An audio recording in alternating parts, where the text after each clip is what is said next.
Nissan Navara. So push start installation with remote start. Version 2 itong kinabit natin. May kasama ng mobile app control to na pwede sa iOS or Android devices. So yung mobile application natin, you can use it as your remote din.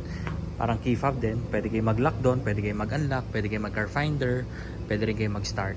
So ang kagandahan din ng may mobile application, if ever mawala tong key fobs nyo, masira, malubad during the travel, wala kayong pampalit ng battery ng key fob, may magagamit pa kayo, which is yung mobile app. If ever naman mawala yung phone nyo, i-reinstall nyo lang sa new device nyo, login nyo yung account nyo, may account naman kasi yun na kayo lang yung nakakaalam para magamit nyo. Alright, so remote start natin yung Navara ni sir. Press 3 times lang sa lock button. 1, 2, then 3.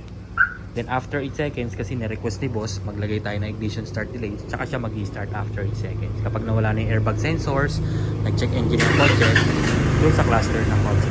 Alright? Tapos pag lumapit kayo dyan, yan, nag-start na yung kotse. Pag lumapit kayo dyan, mag-automatic unlock na rin siya.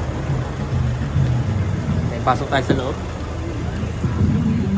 Pakita ko yung push start button na kinabit natin. So medyo mahirap na sumakay at napakataas ng kotse ni sir. Head unit available sa shop natin. Hinaan natin yung shop, hinaan natin yung sound. Yan. Then manual to, neutral lagi, tsaka handbrake. Kapag nakababa si handbrake, di niya siya mare-remote start. Okay? Then yun, ito yung button na kinabit natin. Pag aksidente po napindot, hindi po mamamatay yung kotse. Kahit maghapon po, magdamag kayo magpipindot, hindi siya mamamatay. Unlike sa push start ng kasa, pag pinindot mo, isa patay na. Alright? Sensura ng button natin. Sabang natin nilagay. Then yung dati niya sisiyan niya, nakatakip na po. Yan. So reversible pa rin po yung process of installation, meaning pwede nyo pa rin pong ibalik sa dati yung system, which is yung disuse. Alright, then kapag tumapak ka ng brake, nakikita nyo yung lock button, yung lock nya rito, magla-lock yan.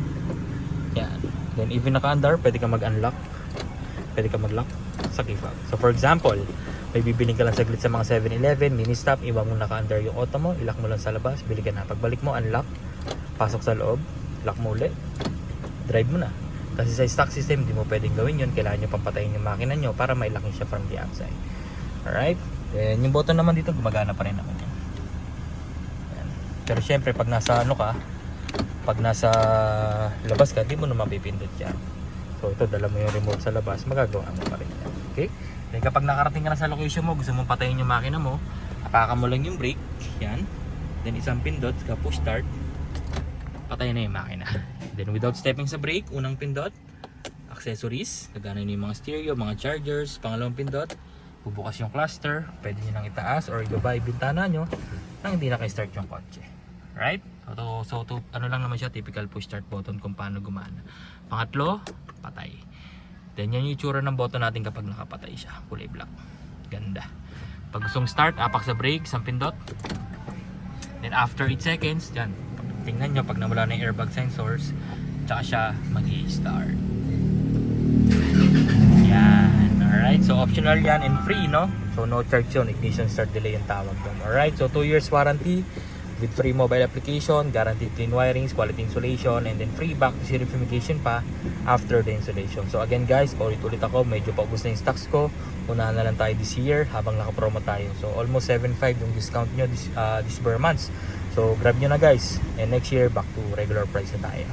Alright, again paubos na po yung stocks ko, unahan na lang po. Bye!